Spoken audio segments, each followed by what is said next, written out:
8 जनवरी 2026 की सुबह पश्चिम बंगाल में ममता बनर्जी ने संविधान विरोधी जो कदम उठाया है, अब इस संविधान विरोधी कदम ने ममता बनर्जी की सियासत और सत्ता को 2026 में होने वाले पश्चिम बंगाल विधानसभा चुनाव से पहले ही खत्म कर दिया। और अब पश्चिम बंगाल में जो हालात बन रहे हैं, ये वो हालात बन रहे हैं जिसके बाद केंद्र सरकार को राष्ट्रपति शासन लगाने में कोई भी मुश्किल नहीं होगी। और ये मैं क्यों कह रहा हूं, ये आपको बता देता हूं।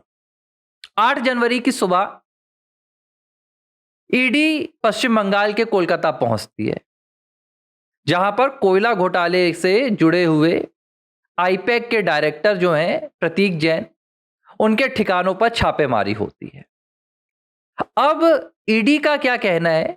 ईडी का कहना है कि ये जो छापेमारी हुई, ये सीबीआई की जो पूरी एफआईआर थी उसके तहत हुई, और इसमें पाया गया है कि जो कोयला घोटाले का पूरा पैसा था, उस पैसे को अलग अलग लोगों को देकर, अलग अलग इस तरह की संस्थानों को देकर हवाला के जरिए बदला गया। और इस पैसे का इस्तेमाल 2022 में आईपैक के जरिए पश्चिम बंगाल की जो टीएमसी है, इसने गोवा चुनाव में किया था। और इस तरह के तमाम आरोपों को लेकर यह छापेमार कार्रवाई की गई। अब जब छापेमार कार्रवाई की गई तो सुबह से छापा शुरू हो गया। ईडी जांच में जुटी थी। आईपैक के तमाम ठिकानों पर फाइल्स तलाशी जा रही थी, हार्ड डिस्क निकाली जा रही थी, पेन ड्राइव्स चेक किए जा रहे थे। जब इस बात की खबर पश्चिम बंगाल की मुख्यमंत्री ममता बनर्जी को लगती है, उसके बाद शुरू होता है असली ड्रामा। और यह ड्रामा आज से पहले भारत के आजाद इतिहास में कभी नहीं हुआ। कभी किसी सरकार की मुखिया ने इस तरह से केंद्र सरकार की किसी एजेंसी के खिलाफ सीधे तौर पर मोर्चा नहीं खोला होगा, जिस तरह पश्चिम बंगाल की मुखिया ममता बनर्जी ने खोला। अब ममता बनर्जी सीधे पुलिस कमिश्नर को लेकर, पश्चिम बंगाल की पुलिस को लेकर प्रतीक जैन के उन ठिकानों पर पहुंच गई जहां ईडी की कार्रवाई चल रही थी। ममता बनर्जी ने अपनी पूरी ताकत का इस्तेमाल किया। कैसे इस्तेमाल किया, मैं आपको कुछ आंकड़े बता रहा हूं जो मेरे पास इस वक्त मौजूद हैं, और इन आंकड़ों को आपको भी सुनना चाहिए। अब सुनिए। 2000 हथियारबंद पुलिसकर्मी जिस वक्त ममता बनर्जी उन दफ्तरों पर पहुंची प्रतीक जैन के, उनके साथ पश्चिम बंगाल पुलिस के 2000 पुलिसकर्मी थे जिनके पास हथियार थे। इन्होंने उस पूरे इलाके में दबिश दे दी थी। 25,000 टीएमसी कार्यकर्ता उस पूरे इलाके में ईडी की टीम को घेरने के लिए और इस पूरी कार्रवाई को रोकने के लिए मौके पर 25,000 टीएमसी के कार्यकर्ता तैनात हो गए थे। 100 गाड़ियों का काफिला पहुंचा हुआ था जो पश्चिम बंगाल की मुखिया के साथ पहुंचा था। बाद में जिन काफिलों में उन तमाम फाइलों को भरकर ले जाया गया, जिन फाइलों को ईडी तलाश रही थी, जिन 2 बिल्डिंग्स में ईडी की रेड चल रही थी, उस दोनों बिल्डिंग को टीएमसी और पुलिस, पहली बार ऐसा हो रहा है कि एक राजनीतिक दल और एक राजनीतिक दल के साथ राज्य की पूरी पुलिस अपराधियों की तरह, गुंडों की तरह, रसूखदारों की तरह शासकीय अमले को रोकने के लिए पहुंच गई। इसके बाद क्या हुआ, जब पूरे इलाके को टीएमसी के कार्यकर्ताओं ने और पुलिसकर्मियों ने घेर लिया, ममता बनर्जी बिल्डिंग में जाती हैं। पहले पूरी सेफ्टी इंश्योर की ममता बनर्जी ने कि कहीं से भी ईडी के कर्मचारी भाग ना जाएं, ईडी के अधिकारी निकल ना जाएं, या किसी तरह का कोई मिसमैनेजमेंट ना हो। पूरे इलाके को घेर लिया गया ताकि जो सेंट्रल फोर्सेस हैं वहां पर वो किसी भी तरह से एक्ट ना कर सकें। सारी फाइल्स और कंप्यूटर्स ममता बनर्जी ने कब्जे में ले ली। जो हार्ड डिस्क थी वो कब्जे में ले लिए गया, और एक हरी कलर की, नीली कलर की फाइल जिसमें फरवरी 2022 लिखा था, वो लेकर पश्चिम बंगाल की मुखिया बाहर आ जाती हैं। इसके बाद ममता बनर्जी ने असली जो ड्रामा है वो शुरू किया। ममता बनर्जी ने कहा कि प्रधानमंत्री नरेंद्र मोदी आप अपने गृह मंत्री को कंट्रोल कीजिए, गृह मंत्री आपके नॉटी हो रहे हैं, नास्टी हो रहे हैं। और ममता बनर्जी ने यह आरोप लगाए कि ईडी टीएमसी का जो चुनावी मसौदा है, जो चुनावी रणनीति है, टीएमसी से जुड़े हुए जो रिकॉर्ड हैं और पार्टी की रणनीति है, वो सारे रिकॉर्ड्स चुरा कर ले जा रही है। अब पश्चिम बंगाल की जनता को ममता बनर्जी इतना नासमझ समझ रही है, या देश की जनता को, कि पश्चिम बंगाल में चुनाव जीतने के लिए भारतीय जनता पार्टी ये रणनीति चुरवा रही है, रणनीति की चोरी करवा रही है कि ममता बनर्जी कैसे चुनाव जीत जाती हैं। यह बात सुनकर ममता बनर्जी की शायद कुछ बच्चे हंस लेंगे, लेकिन उनकी इस बात को गंभीरता से शायद ही कोई ले। बाकायदा इसके बाद पश्चिम बंगाल पुलिस के द्वारा ईडी के खिलाफ एफआईआर तक दर्ज की गई। अब समझिए इस पूरे मामले में होगा क्या।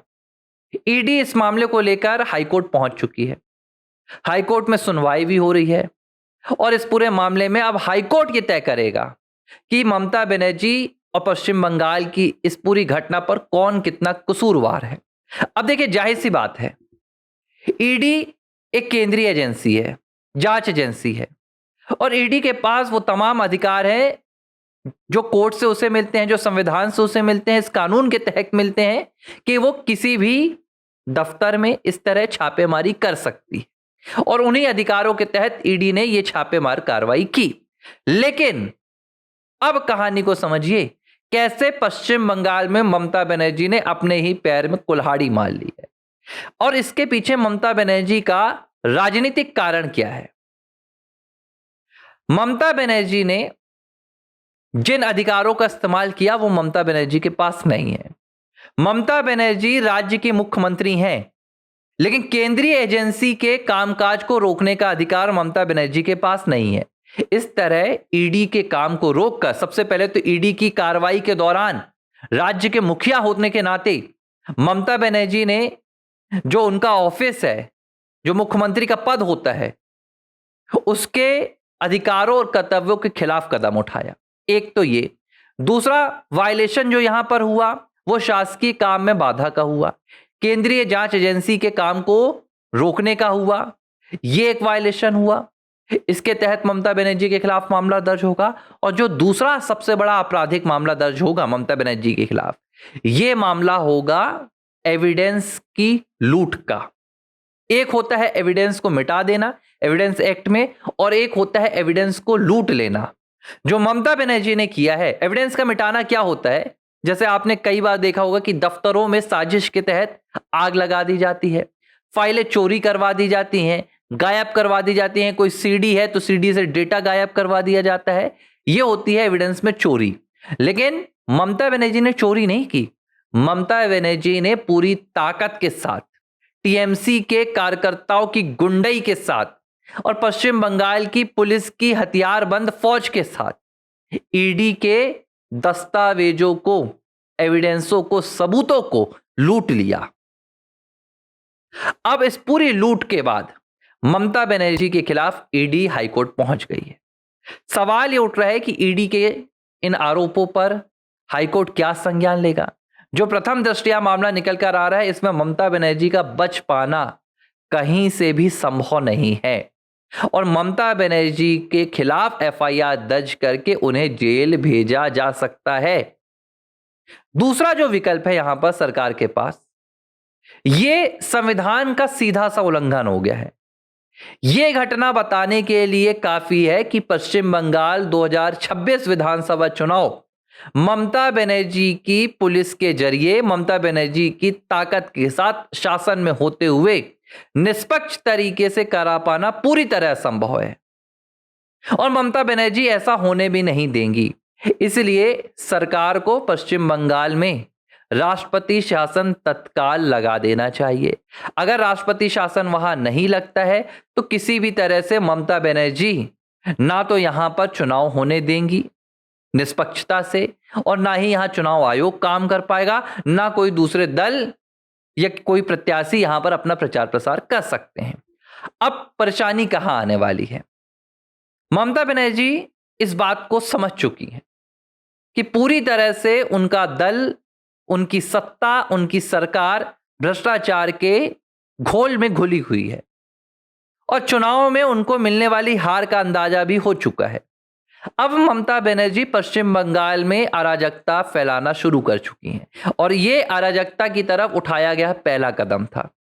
ममता बनर्जी ये बात जानती हैं कि अगर मुझे गिरफ्तार किया जाएगा, अगर उन्हें जेल में भेजा जाएगा तो इसका फायदा उठाकर सीधे तौर पर टीएमसी कार्यकर्ता पश्चिम बंगाल में हिंसा शुरू कर देंगे। टीएमसी कार्यकर्ता जगह जगह आगजनी शुरू कर देंगे और पश्चिम बंगाल का माहौल बिगड़ जाएगा। और इस वक्त पश्चिम बंगाल के माहौल पर सीधी नजर बांग्लादेश की भी है। ममता बनर्जी जानती है कि मेरे खिलाफ सरकार इस तरह का कोई भी कदम नहीं उठाएगी। कुल मिलाकर जो अंतिम विकल्प है सरकार के पास, वो राष्ट्रपति शासन ही है और हाई कोर्ट जो भी फैसला सुनाएगा उसके बाद पश्चिम बंगाल में राष्ट्रपति शासन की ओर सरकार अपने कदम बढ़ा देगी।